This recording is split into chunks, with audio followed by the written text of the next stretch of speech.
आज मौका बहुत खास है। बनारस के लिए तकरीबन 1800 करोड़ की सौगातें प्रधानमंत्री नरेंद्र मोदी देने वाले हैं अपने संसदीय क्षेत्र को। लेकिन हम बात करेंगे कि बनारस से लेकर ब्रिटेन तक आखिर मोदी मॉडल की जय जयकार क्यों हो रही है, इस सवाल का भी आज हम देंगे आपको जवाब। बिल्कुल जवाब भी देंगे और तमाम सवाल भी टटोलेंगे और साथ में विश्लेषण करेंगे कि मोदी मॉडल की जो तारीफ हो रही है वो जग जग में हो रही है। डेवलपमेंट के लिए संसाधन जरूरी होते हैं, लेकिन सिर्फ संसाधनों से कायाकल्प मुमकिन नहीं है।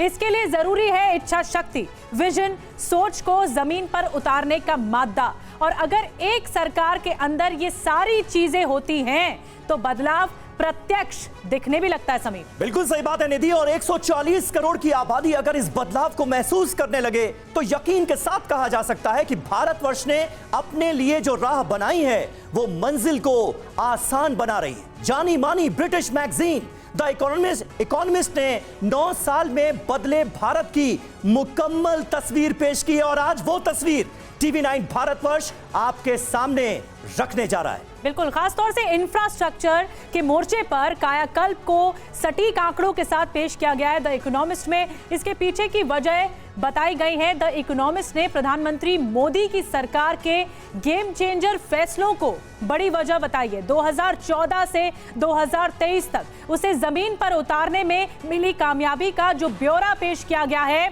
उसका ग्लोबल विश्लेषण भी आज हम इस बड़ी पेशकश में करेंगे। बिल्कुल, और हमारे साथ दो बहुत खास मेहमान भी मौजूद हैं। 2 वरिष्ठ पत्रकार हमारे साथ मौजूद हैं। अवधेश जी हमें ज्वाइन कर चुके हैं स्टूडियो में और अक्कू श्रीवास्तव जी भी हमारे साथ मौजूद हैं। एक एक डिटेल आपके सामने होगी और यकीन जानिए अगले 1 घंटे तक जो कुछ आप देखने वाले हैं ऐसा आपको और कहीं नहीं मिलेगा। शुरुआत करें उससे पहले सबसे पहले आपको लिए चलते हैं वाराणसी, जहां मौजूद है हमारे सहयोगी विपिन चौबे भी। और विपिन, जबरदस्त मौका वाराणसी के लोगों के लिए, क्योंकि एक नहीं, 2 नहीं, कई सौगातें मिलने वाली हैं बनारस के लोगों को। और जाहिर है रोप वे प्रोजेक्ट की आधारशिला भी रखेंगे प्रधानमंत्री नरेंद्र मोदी, जिस पर पूरी दुनिया की नजरें होंगी। खड़े हो जाओ।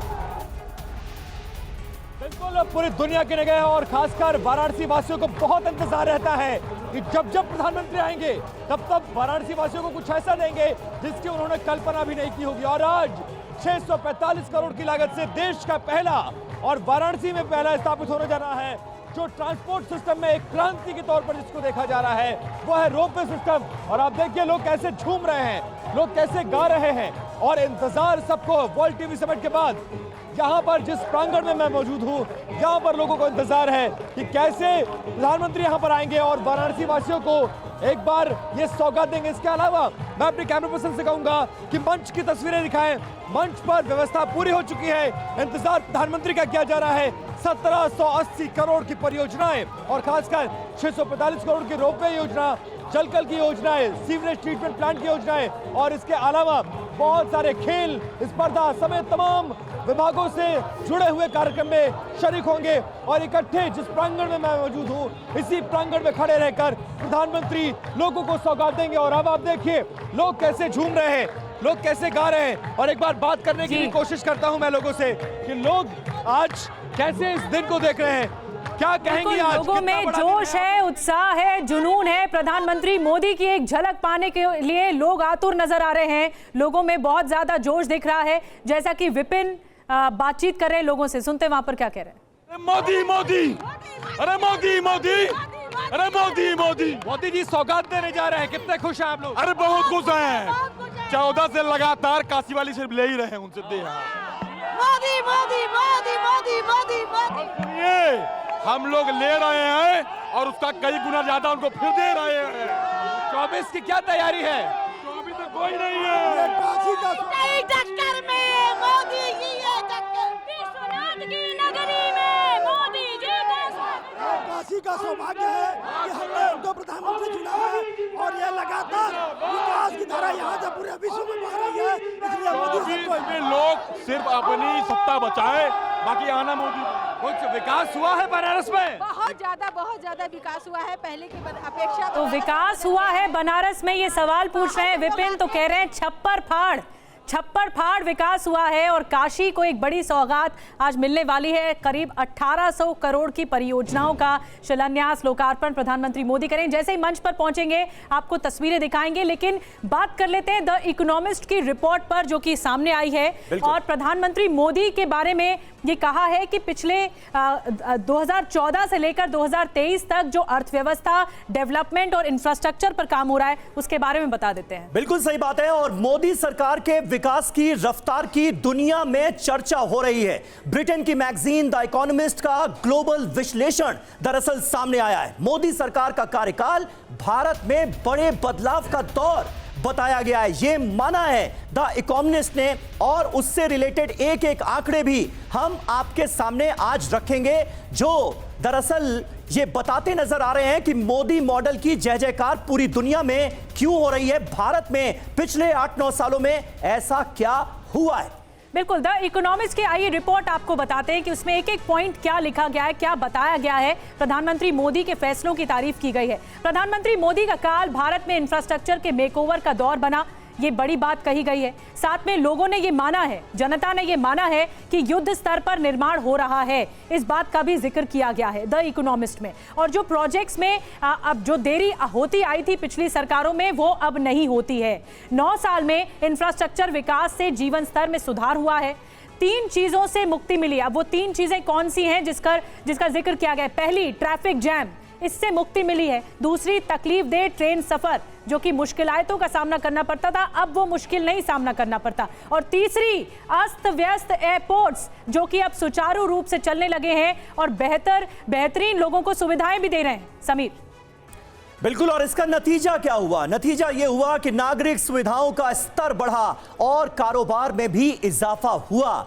ये बता रही है ये रिपोर्ट, यानी पिछले 8-9 सालों में जो कामयाबी की दास्तान लिखी गई है उसका ये कच्चा चिट्ठा है जो कि सामने रखा गया है। यानी कुल मिलाकर बनारस में तो आज ये भव्य प्रोग्राम हो रहा है। बनारस को कई बड़ी सौगातें मिलने वाली हैं, लेकिन बनारस से लेकर ब्रिटेन तक जो माहौल नजर आ रहा है मोदी मॉडल को लेकर, वो क्यों बना है? आज दुनिया में भारत के लिए जो माहौल बना है उसकी वजह क्या है? दरअसल इस सवाल के जवाब को भी समेटने की कोशिश की गई है इकोनॉमिस्ट की इस पूरी रिपोर्ट में। और ये अपने आप में निधि बहुत इंपॉर्टेंट है। अक्कू श्रीवास्तव जी हमारे साथ मौजूद हैं इस वक्त। अक्कू जी, किस तरह से आप इस रिपोर्ट को देखते हैं? यानी बताने की कोशिश ये भी की जा रही है इस रिपोर्ट में, जो कि अपने आप में सही भी नजर आता है, कि सिर्फ ऐलान ही नहीं हो रहे, सिर्फ आधारशिला ही नहीं रखी जा रही, प्रोजेक्ट कम वक्त में पूरे भी हो रहे हैं, तय वक्त में डिलीवर भी किया जा रहा है। देखिए, जहाँ तक परसेप्शन की बात है तो परसेप्शन पहले ही पुराने वाले परसेप्शन सब टूट चुके हैं कि शिलान्यास होता है, काम नहीं होता है। हाँ। तो यहाँ अब वो परसेप्शन है, शिलान्यास होता है, काम होता है और समय से पहले पूरा हो जाता है। लेकिन उससे ज़्यादा भी है ड्यूरेबिलिटी, उससे ज़्यादा है कि तकलीफ कितनी कम होती है, उससे ज़्यादा है कि लोग किस तरीके से उसको लेते हैं, वो स्वीकार कैसे करते हैं। तो वो स्वीकारना, आप चाहे रोड ट्रांसपोर्ट से लेके, ट्रेन ट्रांसपोर्ट से लेकर के, वंदे भारत से लेके, नॉर्मल ट्रेनों से लेकर के, ट्रेनों के डिब्बों से लेकर के, ट्रेनों की सफाई से लेके, हवाई जहाज से नंबर्स को लेकर के हो सकता है, रेलवे का एयरपोर्ट में भी हो सकता है कि उतनी ज़्यादा सुविधाएं हम जितनी चाहते हैं। क्यों? क्योंकि ट्रैफिक भी बढ़ा है। आज अगर एक आंकड़ा देखा जाए तो 40 करोड़ आदमी 4-5 साल बाद जहाज में हर साल जाने लग जाएगा। इस समय भी उसका आंकड़ा उसके आसपास है। तो ये सब सुविधाएं, मैं आपको एक छोटा सा उदाहरण बताता हूँ। मैं अभी गोरखपुर गया तो 2-3 महीने पहले, तो जाड़े में था तो जहाज पूरा भरा पड़ा है। गोरखपुर ऐसी जगह के लिए दिल्ली से जहाज पूरा भरा हुआ है। और जो मोदी कहते हैं ना कि चप्पल वाला, उतरते ही भाई लोगों ने चप्पल अपना पहने और कंबल उड़ाया। और तो इसका मतलब ये हुआ कि वो आम आदमी तक पहुंच रहा है। ये जहाज जो है इलीट क्लास के लिए या सर्विस क्लास के लिए ही नहीं है, चेंज हो रहा है, वो खाका चेंज हो रहा है। और यही परसेप्शन जो है इकोनॉमिस्ट की जो रिपोर्ट है वो दिखाती है। और इकोनॉमिस्ट की रिपोर्ट साधारण नहीं है। उसका अर्थ क्या होगा? दुनिया में इस समय जो बदलाव हो रहे हैं, चीन के पास से जो फैक्ट्रीज और पूरा शिफ्टिंग जो हो रही है, बिल्कुल बिल्कुल, वो बहुत महत्वपूर्ण होगी। जो डिसाइडिंग फैक्टर्स हैं उनके बिल्कुल ये बहुत निर्णायक साबित हो रहा है। अवधेश जी सीनियर जर्नलिस्ट हमारे साथ हैं। एक कमेंट छोटा सा, मैं उसके बाद ब्रेकिंग न्यूज बताते हैं कि किस तरह से 9 साल का रिकॉर्ड टूटा है और बेहतरीन सरकार की ओर आगे बढ़ रही है, द इकोनॉमिस्ट का कहना है। आप क्या कहेंगे, क्योंकि इंफ्रास्ट्रक्चर, अर्थव्यवस्था, डेवलपमेंट, और ये भी कहा गया है रिपोर्ट में कि अमेरिका और यूरोप के कई देशों को पीछे छोड़ते हुए दोगुना खर्च किया जा रहा है अर्थव्यवस्था पर, डेवलपमेंट पर, इंफ्रास्ट्रक्चर पर, तो इसके बारे में आप क्या कहेंगे? देखिए, मैं इसके आर्थिक विश्लेषण से ज्यादा पहले ये इस ओर ध्यान दिलाऊंगा कि इसी इकोनॉमिस्ट ने पहले भारत पर क्या स्टोरी मोदी को लेकर निकाली थी। 2020 में intolerant India, Modi is endangering the world's largest democracy, ये इस नाम से एक लेख निकला था, और जिसमें कहा गया था कि नरेंद्र मोदी एक बहुधार्मिक, बहुसांस्कृतिक देश को हिंदू राष्ट्र में चेंज कर रहे हैं, और ये जो कुछ भी कदम उठा रहे हैं, चाहे सिटीजनशिप एक्ट हो, बाकी वो आर्थिक विफलताओं से ध्यान हटाने के लिए कर रहे हैं। बड़ा आलोचनात्मक ये स्टोरी थी। अभी कुछ ही दिनों पहले 2017 में भी ऐसे ही एक स्टोरी आई थी, तो उस स्टोरी में भी यही कहा गया था कि मोदी ने अवसर गंवा दिया है, यद्यपि भारत बिल्कुल। और अब जो तस्वीर आई है वो बदले भारत की नई तस्वीर पेश करी है। विदेश जी, मैं आता हूं आपके पास, कुछ और आंकड़े अपने दर्शकों के सामने रखना चाहेंगे। 9 साल में मोदी सरकार ने दरअसल बनाए हैं कई रिकॉर्ड। वो रिकॉर्ड्स क्या है? 10वें से 5वें नंबर पर आई है भारत की अर्थव्यवस्था, ये बड़ी सफलता है, बड़ी कामयाबी। दूसरे नंबर का मोबाइल मैन्युफैक्चरर बना भारत। इसके अलावा भारत की जो ग्लोबल रैंकिंग थी उसमें बड़ा सुधार हुआ है, ग्लोबल रैंकिंग सुधरी। विदेशी निवेशकों ने भारत पर भरोसा जताया, एतबार जताया, यानी भारत को लेकर दुनिया का जो परसेप्शन था वो अपने आप में बदला है। अवधेश जी, देखिए, परसेप्शन बदला है। इकोनॉमिस्ट के पहले 3 दिन पहले अगर आपके ध्यान में होगा जी, तो जो अखबार, खासकर वॉल स्ट्रीट जर्नल, मोदी सरकार के पीछे अभियान चला रहा था, उसमें अमेरिका के जाने माने एकेडमिशियन रसेल मीड का एक आर्टिकल छपा है, और वो यहाँ के अखबारों में भी बहुत हेडलाइंस आया था कि क्या लिखा है। रसेल मीड भारत आए थे, उन्होंने भाजपा आरएसएस के विरोधियों से, समर्थकों से, नेताओं से बातचीत की, जनता से बात की, इकोनॉमिस्ट उसके बाद। लेकिन जो हम भरोसे की बात कर रहे हैं ना सर, कैसे भरोसा, मैं रोक रही हूँ, मैं माफ कीजिएगा, आपको रोक रही हूँ। एक हम विश्लेषण दिखाना चाह रहे हैं जो द इकोनॉमिस्ट ने ग्लोबल विश्लेषण दिखाया है, ग्राफिक्स के माध्यम से लोगों तक ये पहुंचाना चाह रहे हैं कि बोला क्या गया है द इकोनॉमिस्ट में। ये कहा गया है कि अर्थव्यवस्था का जो नंबर है वो ग्लोबल जीडीपी में हिस्सा बना है। जो आप आंकड़े देख रहे हैं वो देखिए, 2014 का आंकड़ा भी दिखा रहे हैं और 2022 का आंकड़ा भी दिखा रहे हैं। इसके अलावा जीडीपी में जो हिस्सा रहा है वो अर्थव्यवस्था में वो भी बहुत बढ़ोतरी की ओर आगे बढ़ रहा है। जो ट्रेंड रहा है, ग्लोबल ट्रेंड, विदेशी निवेशकों के जुड़ने का, विदेशी निवेश के आने का, एफडीआई का, वो ट्रेंड भी बढ़ रहा है। बिल्कुल सही बात है। और ऑटो मैन्युफैक्चरिंग का जिक्र है 7वें नंबर पर 2014 में, और देखिए 2022 में 3रे नंबर पर, स्टील मैन्युफैक्चरिंग में 4थे नंबर पर 2014 में, और दूसरे नंबर पर 2022 में। तो लगातार हम ऊपर आ रहे हैं। और मोबाइल फोन प्रोडक्शन में देखिए, 2014 में जहां 12 थे तो वहां 2022 में 2 पर पहुंच गए। यूनिकॉर्न मतलब आत्मनिर्भर भारत की तरफ जो बढ़ते कदम, जो एक ग्लोबल टैगलाइन बन गई, जो कैंपेन बन गया, उसमें भी और ज्यादा सफलता मिल रही है। ग्लोबल इनोवेशन इंडेक्स, शासन की गुणवत्ता, ईज ऑफ डूइंग बिजनेस, ये भी समीर काफी इंपॉर्टेंट है, जो कि 2014 से तुलना की जाए तो बढ़ोतरी की तरफ आगे बढ़ा। ईज ऑफ डूइंग बिजनेस, जैसा कि अकू जी आप कह रहे थे इससे पहले कि परसेप्शन कुछ और था, लेकिन अब बीते 9 सालों में ये परसेप्शन में बदलाव हुआ है। क्यों? क्योंकि जो निर्णायक फैसले लिए गए हैं वो तमाम फैसलों की एक फेहरिस्त हम दिखा रहे हैं दर्शकों। सिर्फ इतना फैसले लिए नहीं गए, डिलीवरी, अमल भी लाया गया। जो डिलीवरी नाम का शब्द है ना, वो मोदी को पॉलिटिकल स्थिरता, राजनीतिक स्थिरता एक तरफ देता है, देश को स्थिरता देता है, और आम जनता में एक विश्वास जताता है कि हाँ, हम कुछ आगे कर रहे हैं। किसी भी फ्रंट पे होगा, आर्थिक फ्रंट पे हो, सामाजिक फ्रंट पे हो, राष्ट्रीय फ्रंट पे हो, तो वो जो डिलीवरी है, अगर मैं आपको थोड़ा सा पीछे ले जाके बताना चाहूँ तो 19 का जब चुनाव हुआ तो किसानों को पैसा देने की बात हुई, वायदा किसी और किसी और का साफ कहें, कांग्रेस ने वायदा कुछ और कर दिया, उससे 3 गुना ज्यादा बड़ा कर दिया, लेकिन मोदी ने वो डिलीवरी कर दी, उसका असर फौरन हुआ। इम्प्लीमेंटेशन अभी जब गरीबों को पैसा अनाज देने की बात हुई, इतने लंबे समय तक विश्व के इतिहास में कहीं भी ऐसा नहीं हुआ कि लगातार 85 करोड़ लोगों को अनाज दिया गया के टाइम में, जिसकी शुरुआत सिर्फ आर्थिक स्तर पर नहीं, सामाजिक स्तर पर भी बहुत सारे काम, सामाजिक स्तर पर भी बहुत काम हुए। और देखिए, भारतीय रेल का अगर जिक्र ना हो तो ये पूरा जिक्र ही अधूरा रह जाएगा। तेजी से बदल रही है भारतीय रेल की तस्वीर, और ये द इकोनॉमिस्ट ने माना है 9 साल में बदला देश में रेल का हाल। ये कहा गया है वंदे भारत ट्रेन से बदला रेल यात्रा का अनुभव।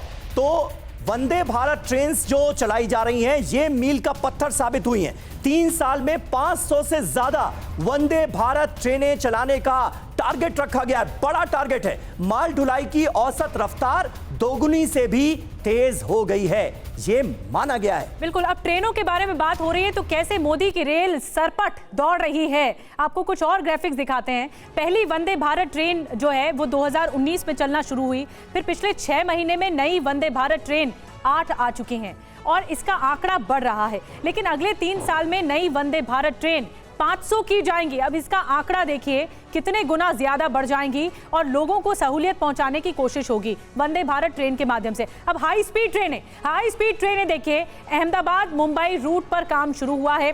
टॉप स्पीड जो ट्रेनें हैं उसके तहत अहमदाबाद मुंबई रूट पर यूएस की एक्ला सर्विस से ज्यादा तेजी है, ज्यादा माध्यम बताया जा रहा है। फ्रेट कॉरिडोर के बारे में अगर बात की जाए तो मुंबई, दिल्ली और पंजाब, पश्चिम बंगाल अगले साल ऑपरेशनल हो जाएगा और नए प्रस्तावित फ्रेट कॉरिडोर में 4 शामिल हैं, जिसमें गुड्स ट्रेन की पहले औसत स्पीड 25 किलोमीटर प्रति घंटे की रफ्तार है। वहीं गुड्स ट्रेन की प्रस्तावित नई स्पीड 70 किलोमीटर प्रति घंटे की प्रस्तावित स्पीड है, जिसमें टारगेट समीर बहुत अहम है। बिल्कुल, टारगेट है माल ढुलाई में 2030 तक रेलवे का हिस्सा 27% से बढ़ाकर 45% करने का। तो न सिर्फ डिलीवरी की जा रही है टाइम पर, बल्कि जो टारगेट रखे गए हैं आने वाले वक्त के लिए वो भी काफी ज्यादा है, महत्वाकांक्षी हैं और उन टारगेट्स को पूरा करने की हर मुमकिन कोशिश की जा रही है, ये इकोनॉमिस्ट मान रहा है। ये अपने आप में बड़ी बात है। विपिन चौबे का एक बार फिर रुख करते हैं, सीधे आपको वाराणसी लिए चलते हैं। विपिन, हम देख रहे हैं लोगों का उत्साह बढ़ता नजर आ रहा है, वहां पर कई बड़ी सौगातें आज वाराणसी को मिलने वाली हैं। कितना जोशो जुनून इस वक्त लोगों में नजर आ रहा है, लोग कितने उत्साहित हैं? बिल्कुल, जब जब गाने बजते हैं तो लोग थिरकने के लिए मजबूर हो जाते हैं, क्योंकि खुशी का दिन है। आप समझिए कि पिछले 9 सालों में जो 70 सालों में नहीं हुआ वाराणसी में, वो पिछले 9 सालों में हुआ और प्रधानमंत्री ने कह दिखाया, कर दिखाया कि सब कुछ संभव है अगर आपके अंदर इच्छा शक्ति है तो। और जब जब प्रधानमंत्री आते हैं तब तब लोग खुश होता है, कौतूहल का विषय हो जाता है कि अब क्या मिलने वाला है। और आप देखिए ये तमाम लोग जो कि ये काशीवासी हैं जो आज प्रधानमंत्री को सुनने आए हैं, एक बार फिर से उनका रुख करते हैं। आप लोग कितने खुश हैं? आज एक बार फिर प्रधानमंत्री आपके शहर में है। 1780 करोड़ की परियोजनाएं, कितने खुशी का दिन है? आज बहुत खुशी का दिन है। नवरात्रि चैत मात्र की नवरात्रि है और इस नवरात्रि के उपलक्ष्य में हम लोगों को बहुत बड़ी सौगात मिल रही है। बड़ी सौगात है जिसमें रोपवे, भारत का पहला रोपवे बनने जा रहा है। काशी को प्रधानमंत्री ने चुना है, कैसे धन्यवाद देंगे प्रधानमंत्री को? प्रधानमंत्री को मैं तहे दिल से धन्यवाद दे रही। मोदी जी अहमदाबाद में इतना अच्छा बना दिया था, उसी नजर से वे काशी को भी देख। काशी में भी क्या कहेंगे आप लोग? कितना बड़ा दिन आप लोगों के लिए, काशी में कितना विकास हो रहा है? ये सनातन धर्म के लिए तो लोगों में जोशो खरोश है और इंतजार बेसब्री से हो रहा है कि जिस तरह से बेसब्री से इंतजार हो रहा है, लोगों में जोश है, उत्साह है और प्रधानमंत्री मोदी को देखने के लिए इस वक्त उत्सुकता ज्यादा है।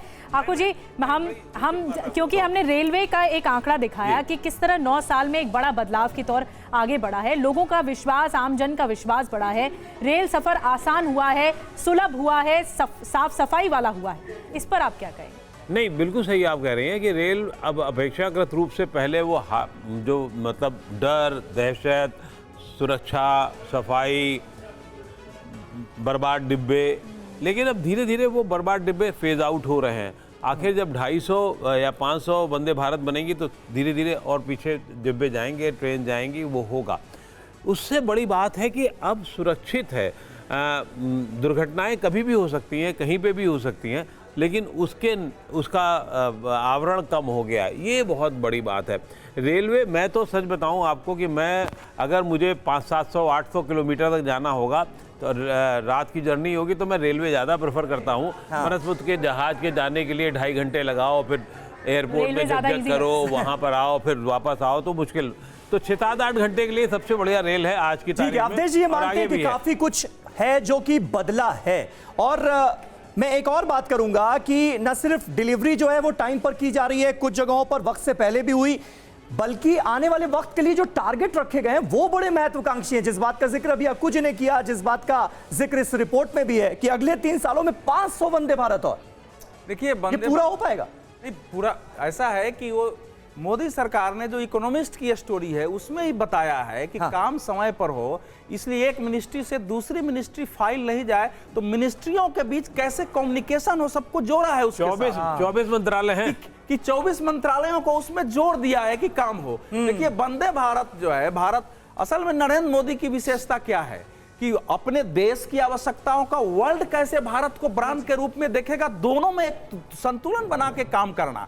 तो इकोनॉमिस्ट ने लिखा है कि 130 किलोमीटर का जो स्पीड है ये वाशिंगटन से न्यूयॉर्क में जो ट्रेनें चलती हैं उससे भी हाई स्पीड है। लेकिन बड़ी बात ये आकू जी ने जो कही है कि 500 का जो टारगेट है वो भारत की दृष्टि से ज्यादा नहीं, अगर मान लीजिए उसमें 50-25 कम भी हो जाए, लेकिन अगर आप 350-400 कर देते हैं तो दुनिया में सबसे ज्यादा स्पीड की ट्रेन चलाने वाला भारत खड़ा हो जाएगा। इतना ही नहीं है, अभी ये एक्सपोर्ट होंगी। ये हमने मैं कह रही हूँ, हमने ऐसा ट्रेनों की बात की, रेलवे की बात की, लेकिन रोड्स की बात करना भी बहुत जरूरी है, जिसका जिक्र द इकोनॉमिस्ट की रिपोर्ट में है। और ये कहा गया है कि रोड ट्रांसपोर्ट की भी सूरत बदली है और भारत की छवि बदली है।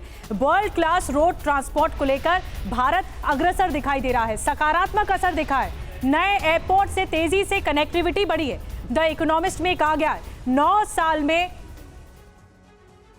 भारत की सांस्कृतिक और आध्यात्मिक नगरी काशी में आयोजित किया है। काशी आदरणीय प्रधानमंत्री जी की कर्म साधना की स्थली है, जहां से देश की संसद में वे स्वयं प्रतिनिधित्व कर रहे हैं। आज उनके नेतृत्व में भारत जिन नई ऊंचाइयों को प्राप्त कर रहा है, स्टॉप टीबी कैंपेन की जो अधिशासी निदेशक के उद्बोधन में वे बातें बहुत अच्छे ढंग से यहां पर प्रस्तुत भी हुई हैं। यह हम सबका सौभाग्य है कि जब भारत अपनी आजादी के अमृत महोत्सव वर्ष के उपलक्ष्य में अमृत काल के प्रथम वर्ष में प्रवेश किया है, तब भारत दुनिया के G20 देशों के समूह की अध्यक्षता आदरणीय प्रधानमंत्री जी की अध्यक्षता में भारत उसका नेतृत्व कर रहा है। और इस अवसर पर 2018 में जो एक संकल्प पूरी दुनिया को 2030 तक ट्यूबरक्लोसिस मुक्त करने के एक अभियान को विश्व स्वास्थ्य संगठन ने लिया था, उस संकल्प में आदरणीय प्रधानमंत्री मोदी जी ने भारत को 2025 तक ट्यूबरक्लोसिस से मुक्त करने के जिस संकल्प को आगे बढ़ाया था, आज हम उसके नजदीक पहुंच चुके हैं। और आज स्टॉप टीबी कैंपेन का जो थीम भी दिया गया है, यह वास्तव में उनके उन संकल्पों को ही मजबूती प्रदान करने और इस संकल्पों को ही आगे बढ़ाने का है कि yes we can end TB. और इस थीम को भारत, उस थीम के अनुरूप हम ट्यूबरक्लोसिस से मुक्त भारत बनाने की दिशा में आगे बढ़ चुके हैं। भारत की आबादी के सबसे बड़े राज्य उत्तर प्रदेश में 21% देश के अंदर ट्यूबरक्लोसिस से ग्रसित कुल रोगियों में से 21% उत्तर प्रदेश में पाए जाते रहे हैं। और मुझे विगत 5 वर्ष के अंदर जो उत्तर प्रदेश ने लक्ष्य प्राप्त किए हैं, इनमें 16,90,000 टीबी रोगियों को पोषण सहायता के माध्यम से अब तक 422 करोड़ रुपए से अधिक का भुगतान डीबीटी के माध्यम से उन सभी रोगियों को उपलब्ध करवाया गया है। निक्षय मित्र योजना के अंतर्गत आदरणीय प्रधानमंत्री जी की प्रेरणा से और प्रदेश की माननीय राज्यपाल की यहां पर नेतृत्व में अब तक 2,25,000 से अधिक टीबी रोगियों को गोद लिया गया तथा उन्हें पोषण सामग्री उपलब्ध कराई गई, जिनमें 70% से अधिक रोगी पूरी तरह स्वस्थ होकर के उन्हें उपचार से मुक्त किया जा चुका है, उससे अपने आप को अलग हो चुके हैं। प्रधानमंत्री आयुष्मान भारत वेलनेस सेंटर में टीबी जांच पर विशेष रूप से ध्यान देने की कार्रवाई भी हो रही है।